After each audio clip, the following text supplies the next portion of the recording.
At this noon hour, a wealthy Utah couple arrested in a multi-state raid with U.S. Marshals. The couple is accused of money laundering and smuggling oil into the U.S. from Mexican cartels valued at over $300 million. News specialist Brian Carlson is breaking the story for us this afternoon. He joins us live from the newsroom. Brian, walk us through what we know right now. Well, Sharon and Tamara, we know that James L. Jensen and his wife Kelly Ann Jensen were booked into the Salt Lake County Jail on Wednesday. The couple and two of his sons being federally indicted for allegedly conspiring to smuggle in 2,800 shipments of crude oil from Mexico that they knew was illegal. According to our KSL tipster, the arrest happened Wednesday here at their $9 million, 26,000 square foot mansion in Sandy. In documents from the U.S. District Court in Texas, the couple wouldn't let marshals in. The tipster telling KSL marshals then showed up with a battering ram. The indictment reveals James and Kelly and two of his sons, Max and Zachary, conspired to launder proceeds from sales of illegally imported crude oil. The payments for this crude oil were directed to businesses in Mexico that operate only through the permission of Mexican criminal organization, and that James Jensen was aware that the payments he made were going to these Mexican criminal organizations. The couple's arrest happening the same day as a raid on his company, Arroyo Terminals in Rio Hondo, Texas, near the Mexican border, being reported by multiple Texas news outlets. U.S. District Court ordering the Jensens to forfeit any money gained from the smuggled oil, including his company, this additional home listed for the family in Draper, as well as bank accounts, oil tankers, and new cars totaling $300 million. James was scheduled to be released from jail this morning under GPS surveillance. Our photojournalist in the neighborhood saw him back at home earlier this afternoon. We expect to learn more from the U.S. Justice Department in the coming days. In the newsroom, Brian Carlson, KSL 5 News. Well. The usual suspects is at it again. This time it's on the elite and high end. And you're probably saying to yourself, how in the world did these two and most likely their sons manage to pull something like this off? When I'm telling you, when you have two things working for you, that complexion and money and a lot of it and a lot of wealth, it's amazing what you can pull off. So y'all just heard that audio clip that was talking about this couple right here, whose names is James and Kelly Jensen out of Utah, who they basically, they have a lot of wealth. I'm not exactly sure how they ended up getting all of their wealth, but that's besides the point. That was smuggling oil from Mexican cartels into the U.S. valued at around $300 million.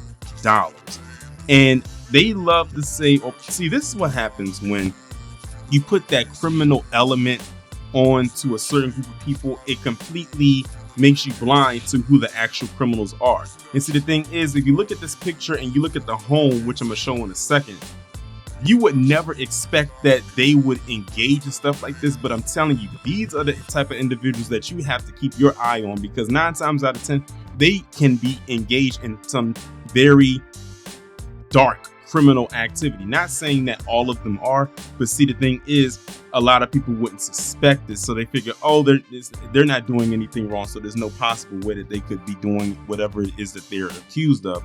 But they have undeniable proof that this man and his wife were engaged in some very criminal activity that one would think that they would not possibly be a part of, considering the lifestyle that they live, the wealth that they've amassed. And why would they engage in this? Again, when people want, going back to greed, when it comes to that greed, the thing is, you can have all of the riches and the wealth in the world, but it will never be enough. You'll ask, when is enough enough? The answer to that question for them is never enough. So what do? We want more.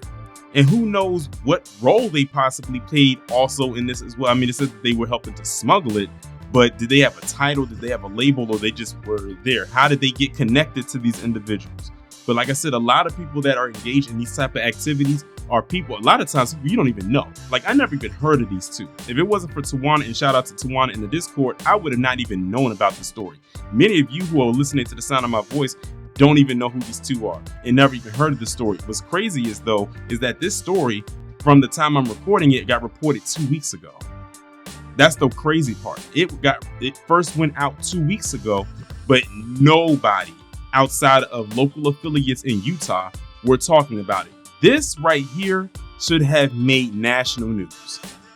$300 million of smuggling oil in illegally from Mexican cartels. I mean, the scandal behind that alone is insane. Even to simply be accused of that. But they aren't just merely accused. They actually got proof that this couple and their sons actually did this, or they were actually involved. Like, they have the proof, like they have the evidence. They had enough to arrest them and charge them for what it is that they were involved with. Now, if they would keep a better microscope under these type of people, then who knows what else they might uncover. And it makes you also wonder, were they working with some top government officials as well? Because I wouldn't be surprised if that came out either. And you know what? I wouldn't be surprised if these two start singing like a canary, just so they can get maybe some type of a plea deal. You know, you get a plea deal, they say, you know, scratch our back, scratch yours, quid pro quo. They might actually do it. Now, let me go ahead and show y'all a picture of this mansion that they were living in, because I find this was something I actually found very interesting about Utah's real estate. Y'all see this mansion right here? Very nice mansion. My God, I can only imagine how many rooms this mansion has. But when the news audio said that this mansion is $9 million, I was like, wait a minute, $9 million for that? Okay, just based on looking at this right here, this image of this home, would you have guessed that this home was worth $9 million, or that's how much they paid for it? I'm not sure if that's how much they paid for, or if that's how much it's worth. Either way, $9 million for that. In some places, you're paying way more than $9 million. And that just shows how good Utah's real estate is. If you can get a mansion like that for $9 million, that is crazy.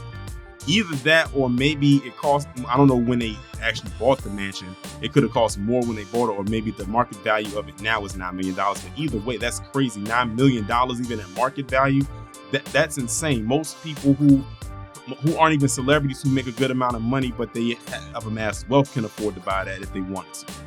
That's wild. I just wanted to throw that in there, right there. And again, they said they will help smuggle that oil in. Where in the world were they putting it at? Where were they keeping it? I'm guessing maybe in some warehouses. I wouldn't be surprised if they kept tubs of it, probably somewhere in that mansion or near it. Well, I don't know if that might be a hazard, keeping oil near your home. That doesn't sound safe. But yeah, I just wanted to highlight the home that they were living in, because I'm still stuck on the fact that it cost $9 million. They're $9 million mansion. But y'all let me know what y'all think about this down in the comments, and I will talk to you in the next one.